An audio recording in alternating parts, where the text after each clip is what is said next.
नमस्कार दोस्तों, technical farming में आपका फिर से स्वागत है। ऑर्गेनिक उत्पादों की मांग बढ़ रही है। कंज्यूमर ऑर्गेनिक प्रोडक्ट खरीदना चाहते हैं, लेकिन मार्केट में उनके रेट 3 से 4 गुना तक हैं। दूसरी तरफ जो किसान ऑर्गेनिक खेती कर रहे हैं वो भी ये चाहते हैं, क्योंकि मेहनत ज़्यादा है और उत्पादन कम होता है तो उसे ऑर्गेनिक उत्पादों के रेट ज़्यादा मिले।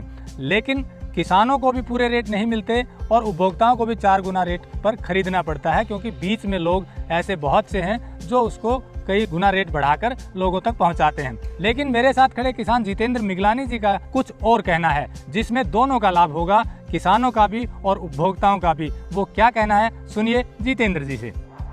टेक्निकल फार्मिंग चैनल को सब्सक्राइब करें और बेल आइकन भी दबाएं ताकि आगे आने वाले वीडियो की नोटिफिकेशन आपको मिलती रहे। मैं तकरीबन ऑर्गेनिक किसानों को करीब जानता हूँ। तो उसमें होता क्या है, जो किसान ऑर्गेनिक फार्मिंग करता है, ऑर्गेनिक फार्मिंग वाले प्रोडक्ट की मार्केट में डिमांड अच्छी होने के कारण उसको मार्केट में एक आध बार जैसे गया तो वहाँ उसको रिस्पॉन्स अच्छा मिल गया। जहाँ रिस्पॉन्स अच्छा मिला तो वो मार्केट में उलझ गया बंदा। जैसे ही किसान मार्केट में उलझा, उसको वो आमदन की चसक लग गई और प्रोडक्शन की तरफ से ध्यान गुल हो गया। जबकि किसान के लिए सबसे पहली जो है, मार्केट में घुसने से भी पहले क्या है, अपने प्रोडक्शन पे ध्यान देने की, फोकस देने की ज़रूरत है कि उसे किस तरह से अपनी फार्मिंग करनी है, कैसे उसको बेड पे क्रॉप लेनी है, प्लेन में लेनी है, कितनी बार उसने जीवामृत देना है, कितनी बार उसमें स्प्रे करनी है, किस टाइम पे इंसेक्ट कौन सा आता है। अब इंसेक्ट कोई आया, पेस्ट आया, वो फसल चौपट कर गया, अब किसान अपना मार्केट में बैठा है, तो जब वापसी आएगा तब तक खेत में जीरो हो चुका होगा। तो पहले प्रोडक्शन की तरफ ध्यान दे के उसके बाद मार्केट में किसान को जाना चाहिए, मेरा ये मानना है। तो अगर बात करें रेट की, क्योंकि आजकल ऑर्गेनिक फार्मिंग के जो ऑर्गेनिक प्रोडक्ट है उनकी करीब 3 से 4 गुना रेट पे वो बिकते हैं बड़े शहरों में। हालांकि ये अलग बात है कि मीडिएटर को ज्यादा भाव वो मिलता है, लाभ किसान को उतना नहीं मिलता है। लेकिन फिर भी आप भी ऑर्गेनिक फार्मिंग करते हैं, तो मार्केट से कितना ज्यादा रेट हो कि उसको वायबिलिटी आ जाए और प्रोडक्शन किस लेवल तक बढ़ाया जा सकता है? नहीं, प्रोडक्शन तो देखिए हम केमिकल फार्मिंग के बराबर ले सकते हैं अगर हम इस पे अच्छी तरह से फोकस करें, उससे अप भी जा सकते हैं। लेकिन जहाँ तक रेट की बात है, प्रोडक्शन ना होने की वजह से कुछ तो रेट हैं और कुछ मीडिएटर इतने हैं बीच में, वो जो किसान एक्चुअली कर रहे हैं। अब सपोज जैसे बाजरे की बात हम करें तो हमारे पास तो रोज़ ही लोग आते हैं, किसान का बाजरा 22-23 रुपये लेके मीडिएटर बेच रहा है 60 रुपये बाजरा, तो सारा मार्जिन मीडिएटर ही खा रहा है। तो अगर सभी चैन बना के ठीक से सिस्टम किया जाए तो मेरे ख्याल से जो नॉर्मल रेट है, मार्केट रेट है, 25 से 30% रेट ऊपर देने में किसी भी कंज्यूमर को कोई ऐतराज़ नहीं होता। जहाँ रेट 3 गुना 4 गुना बढ़ जाते हैं तो वो सामान बेचने में भी दिक्कत होती है, उसके लिए ज़्यादा एफर्ट लगाने पड़ते हैं। तो आप कह रहे हैं कि ऑर्गेनिक फार्मिंग में प्रोडक्शन केमिकल के बराबर ली जा सकती है। तो आप भी पिछले कई सालों से ऑर्गेनिक फार्मिंग कर रहे हैं, गेहूं भी उगाते हैं, धान भी उगाते हैं, फ्रूट भी, सब्जियां। तो आप ऐसा क्या करते हैं कि केमिकल जो है, आपकी कितनी प्रोडक्शन आती है, मतलब एवरेज की बात करें अगर? करीब केमिकल के बराबर आ जाती है, कुछ हिस्सों में अप भी आ जाती है, कहीं थोड़ी बहुत डाउन भी होती है, तो लेकिन टोटल ऑल ओवर उनके बराबर है। तो ये कैसे, इस लेवल तक कैसे पहुँचे आप? प्रोडक्शन जो है कई चीज़ों पर डिपेंड करती है, खाली हम एक चीज़ पे फोकस नहीं कर सकते।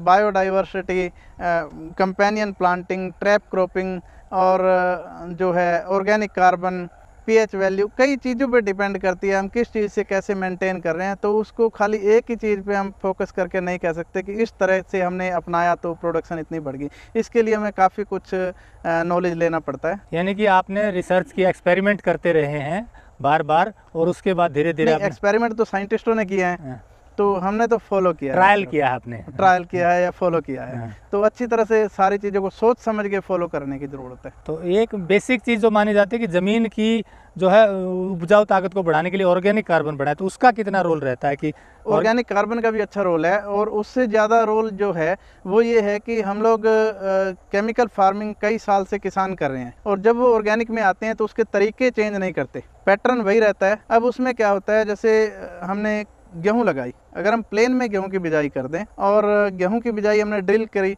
या वैसे ही हमने बिजाई कर दी, तो उसमें जैसे ही 20 दिन 21 दिन के बाद या 25 दिन के बाद पानी की ज़रूरत होगी खेत को, तो हम पानी देते हैं। तो उसमें पानी देने के बाद सॉइल कॉम्पैक्ट हो जाती है। सॉइल कॉम्पैक्ट होने के बाद नीचे एरेशन नहीं जाता रूट जोन में।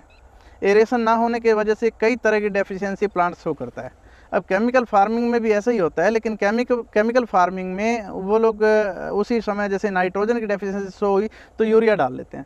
हमारे पास ऐसा कोई ऑप्शन नहीं है, कुछ भी ऐसा डालने का। हम अगर माइक्रोब्स का कोई सॉल्यूशन भी देंगे खेत में, जैसे सपोज जीवामृत, सजीव जल या गुड़ अमृत जल, ऐसा कोई भी चीज़, जैसे ये सभी नाम अलग अलग हैं, चीज़ एक ही है, तो ऐसा कोई भी हम सॉल्यूशन देते हैं तो एकदम रिकवरी नहीं होती प्लांट की, माइक्रोब्स को काम करने में और वो सारे सिस्टम में समय लगता है। और सॉइल कॉम्पैक्ट होने की वजह से, एरेशन ना होने की वजह से नीचे जो है माइक्रोब भी उस स्थिति में काम नहीं कर पाते। तो उसके लिए हम बेड से बिजाई करते हैं करीब करीब सारी फसलों की। एक अगर धान को छोड़ दिया जाए तो बाकी सारी फसलें हम बेड पे लेते हैं, तो बेड पे मिट्टी नरम होने की वजह से खुदाई वगैरह ईजिली हो जाती है। और पानी जब हम देते हैं, नालियों में पानी देते हैं तो खाली वाष्पा जो है प्लांट के रूट जोन तक जाता है, नमी जाती है और एक्सेस पानी जो है वो नहीं जाता और सोइल कॉम्पैक्ट नहीं होती। और जिस क्रॉप्स पे हमें लगता है कि मल्चिंग ज़रूरी है, जो क्रॉप जल्दी ही ढक लेती हैं ज़मीन को, उन पे मल्चिंग या प्लांट पॉपुलेशन बहुत ज़्यादा होती है तो मल्चिंग नहीं हो पाती। अदरवाइज जो ऐसी क्रॉप्स होती हैं जो थोड़े गैप पे लगती हैं, उन पे हम मल्चिंग भी अच्छी तरह से देते हैं। तो ये सारी चीज़ों को फॉलो करते हैं। फिर उसके बाद अगर कहीं ज़रूरत पड़ती है, कोई इंसेक्ट आता है, पेस्ट आता है, तो उनको अपने तरीके से हम कंट्रोल करने की कोशिश करते हैं। तो यानी कि आपका कहना है कि अलग अलग तरीके अपनाकर प्रोडक्शन बढ़ाई जाए ऑर्गेनिक फार्मिंग में, और प्रोडक्शन जब केमिकल के नज़दीक आ जाए तो रेट 25-30% भी लोग ज़्यादा देंगे और उससे रेट तो कंज्यूमर देता है, लेकिन रेट कई गुना देने में उसको भारी लगता है। अब सभी, जैसे गेहूं का रेट है या धान का रेट, चावल का रेट मान लें, अगर हम नॉर्मली 100 रुपये किलो चावल बिक रहा है तो हम 120, 30, 40 तक भी देते हैं तो लेता है लोग। यदि हम उसी चावल के 300 रुपये मांगते हैं तो कंज्यूमर को लगता है ये लूट है मेरे साथ, तो वो उसको देने में थोड़ा भारी लगते हैं। बजाय उसके हम प्रोडक्शन पे ध्यान दें और जैसे ही हम प्रोसेसिंग करते हैं उसमें हमारा लॉस कम से कम कैसे हो, हमारी जो है आउटपुट हमें अच्छी मिल जाए, उस पर फोकस करना चाहिए, ना कि हम एकदम उसको 2 गुना, 3 गुना, 4 गुना उसके भाव बढ़ा दें। तो दोस्तों, जैसा जितेंद्र जी ने बताया, किसानों को अपने ऑर्गेनिक उत्पाद को बढ़ाने के लिए काम करना होगा, क्योंकि जब तक पैदावार नहीं बढ़ेगी रेट को 4-5 गुना करके भी लाभ नहीं मिलेगा, क्योंकि रेट इतना महंगा किसानों को मिलना बड़ा कठिन है। लेकिन जब उत्पाद आप बढ़ा लेंगे, केमिकल के बराबर आएंगे, तो 25-30% भी अगर ज़्यादा मिल जाएगा तो आपको लाभ होगा। दूसरी तरफ उपभोक्ता को भी सही रेट पर उत्पाद मिलेगा। और यकीन मानिए, सही तरीके से ऑर्गेनिक खेती करने वाले किसानों का माल आज बिक जाएगा, क्योंकि डिमांड लगातार बढ़ रही है। नमस्कार, जय हिंद। अगर आपको यह वीडियो पसंद आया है तो ज्यादा से ज्यादा लाइक और शेयर जरूर करें। साथ ही चैनल को सब्सक्राइब करना ना भूलें।